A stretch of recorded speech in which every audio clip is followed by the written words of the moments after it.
Hey there, guys. Alright, today we are back with some more extra credits, this time continuing on with the Africa Zulu Empire series.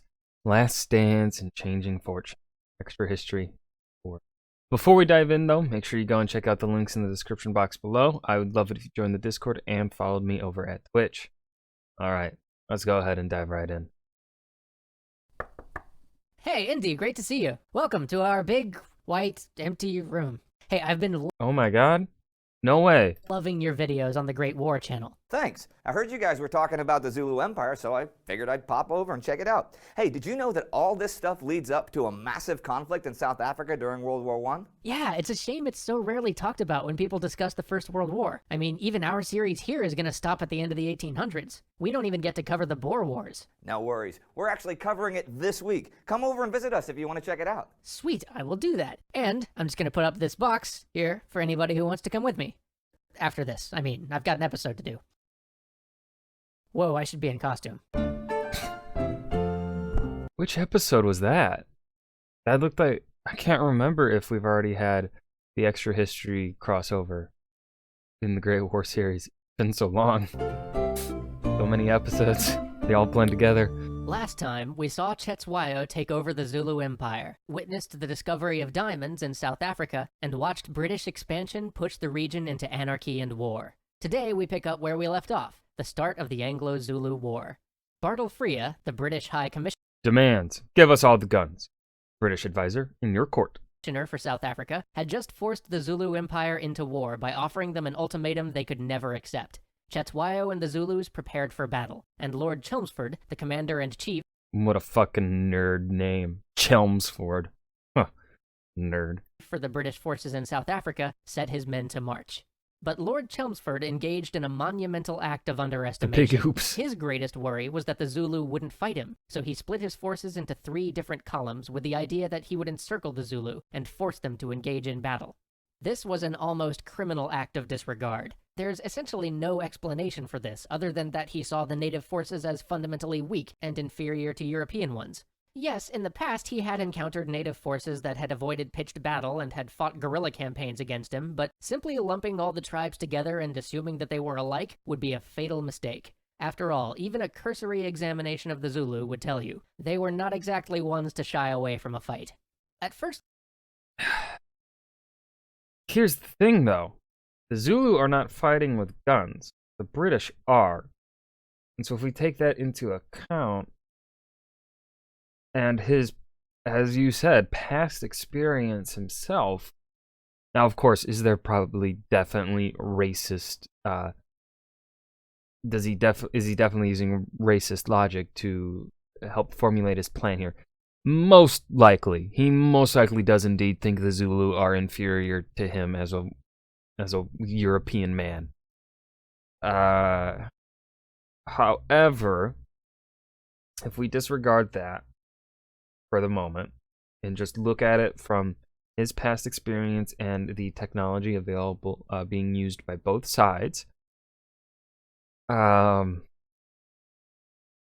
I think it reasonable to expect that the Zulu would fight in a similar manner.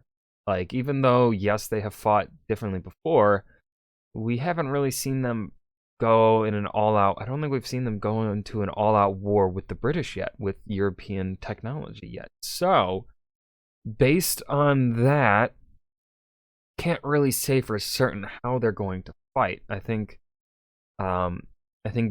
perhaps being more cautious and assuming, and also wanting to get the fight done over with and force them into a fight where you have the advantage, right? You want to force your opponents into a fight of your choosing. That's how you kind of wage war. I think going with the assumption that they might do hit and run tactics is a fair assumption. Going into a pitched battle against guns is not exactly a good idea, right? So like that's how I look at it. Now, of course, we'll definitely admit Lord Chelmsford here definitely probably using racist logic to formulate his plan here. So, though, it appeared that Chelmsford may have been right. His columns marched right into Zulu territory. See? Like, if I think it fair to do this plan, not based on the idea of one side being inferior to the other, but just based on combat experience and how and what is being shown to you as you are waging this war against the Zulu, right? Like, the Zulu just outsmarted him. Only to find it quiet, abandoned. The savannah stretched on, empty. No proud Impi warriors, no Zulu armies, just open grassland. He ordered the 3 columns of his force to split up, with the plan for all of them to converge on the Zulu capital. His main column would march to a place called Isandlwana, where they would establish camp before advancing on the capital itself. When he reached Isandlwana, though, he split his forces again, taking the majority of the troops in his column in search of a Zulu force they believed to be nearby, leaving only a skeleton force of 1,700 men to hold the camp. But as Chelmsford ranged forward, chasing decoys or an illusory Zulu army, the real Zulu force was working their way around his column. See, I can't... Based on the knowledge that we've had of how Chelmsford has fought previous indigenous African tribes, I cannot blame him for taking this tactic. It's just that the Zulu out-fucking-smarted him. That's what it seems to me here. The Zulu just had a better tactician in this moment. On the morning of the 22nd, reports began to filter into camp of a huge Zulu force headed their way. By 10 a.m., the camp commander had sent word of this to Chelmsford, but Chelmsford was convinced that it must be some small diversionary unit, not the main Zulu force. Now, this is a mistake, however, I can also see why he would kind of assume that. But also, Byron and his Jews probably would have gone back to the camp, because if, you know, that's your camp, that's your base, and you kind of want to make sure your base is secured. So, like, even if maybe it's a diversion, I think the diversion would be worth checking out just to ensure the your base is secure. Force. He assumed the people in the camp were just getting jumpy. At 11 a.m., a party of scouts spotted a small band of Zulus and chased them into a nearby valley, where, to their horror, they saw 20,000 Zulu warriors sitting in utter silence. Upon being spotted, the Zulu army sprang to life. With this impossibly large army bearing down on them, the scouts chose one of their number to escape and bring word to the camp. He wheeled his mount around and fled, as the rest of his fellows waged a desperate fighting retreat. The ragged horseman returned to camp and leapt off his horse. The news had gotten through. The camp commander again desperately sent word to Chelmsford calling for rescue, but again, Chelmsford ignored it. Soon, the Zulu... Yeah, now this is Chelmsford just being an idiot. Up until this point, I would say that he was just getting outsmarted and that he was doing things that were reasonable for his past experience. And now, no, he should be... Zulu army was upon the camp. 20,000 arrayed against 1,800 defenders. The British had failed to fortify their camp, not even circling the wagons in the customary makeshift defense. Such defenses were standard operating procedure for the British Army, but Chelmsford hadn't given the order because, by his own words, he felt it would be a waste of time. Yeah, the Zulus, though, hadn't prepared to now his idiocy is starting to really show. Attack the camp this quickly either. They had expected to wait another day, but now that they had been seen, there was only one choice left to them: attack. Luckily, thanks to the bull's horns formation devised by Shaka at the very inception of the Zulu Empire, every Zulu man knew his place. Every man knew what to do. The British camp commander, meanwhile, was really more of an administrator than a soldier. He didn't throw up any last-minute defenses. In fact, he did little more than having his drastically outnumbered men form a line as the Zulu charged. By all accounts, the actual soldiers, the men on both sides, fought heroically. The Zulu charged through the withering hail of rifle fire and artillery. The beleaguered and outnumbered defenders lived up to their training and put up a grim and stoic defense. But as the sky darkened and the sun itself was eclipsed, the guns went silent. The British line was overrun. Desperate last stands continued in pockets across the field, with men fighting back-to-back, swinging rifles and bayonets as ammo ran out, but the day was won. The Zulus had crushed the British defenders. A handful of British soldiers managed to escape Isandlwana, the worst disaster ever inflicted on the Imperial Army by a technologically weaker force, and made their way back to Rorke's Drift, a small hospital encampment the advancing army had set up to handle the sick.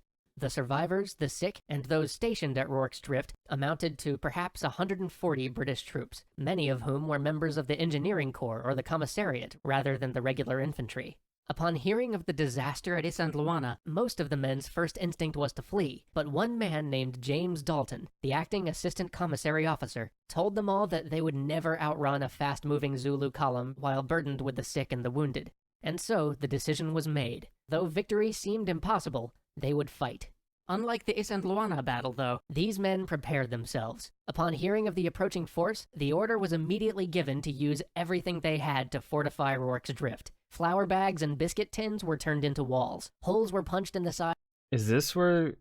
I know... Isn't there a Zulu movie literally called Zulu? Is this the battle that's in that movie? I can't remember. Sides of I never nearby watched wooden it. buildings for shooting through. Hospital beds were turned into barricades, and every soldier who could walk was positioned for the defense.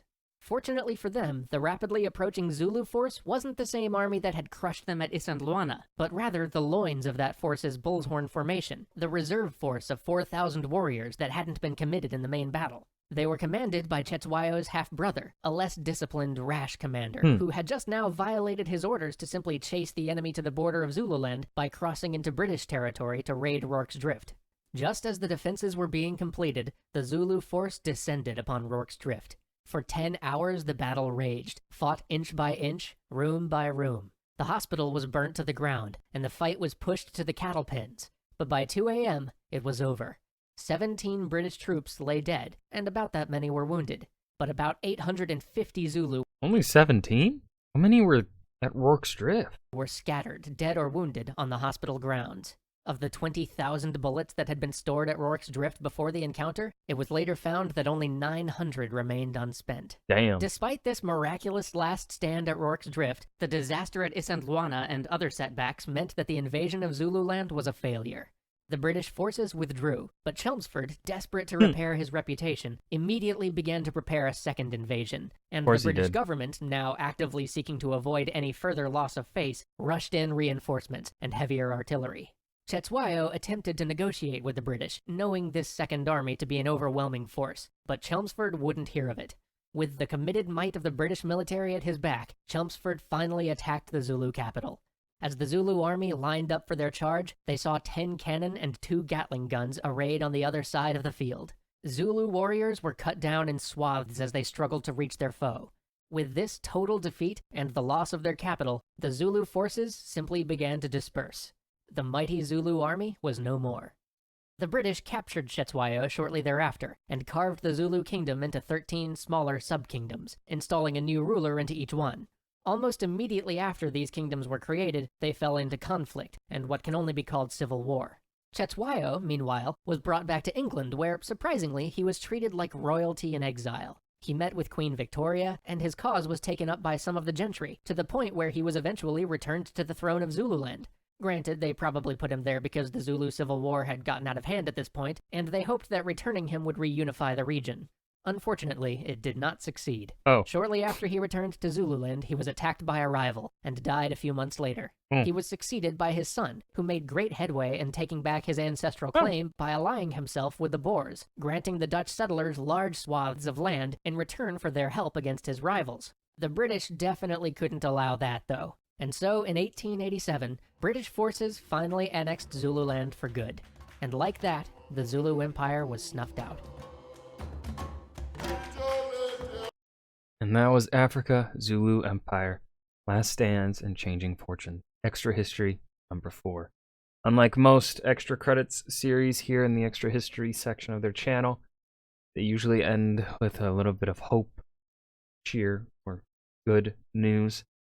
This one, no, this one's just depressing because, you know, it's colonizing force coming in and just fucking shit up. And they don't get their independence for another almost 100 years or so. 1960s, 70s? I don't know when this part of Africa gained its independence, but was a pretty good series. It definitely feels like one of their earlier series. So it's not the best, definitely not the worst, I'd say. I think right now I'm still gonna stick with the Sengoku Jidai series perhaps being their worst. Because that one just felt weirdly paced. This one was okay. Nothing too exciting. It was just okay. You know, it's one of their earlier episodes. It was enjoyable still. But I hope you guys enjoyed. Remember to hit that like button and subscribe for more. I'll see you guys in the next video. Peace.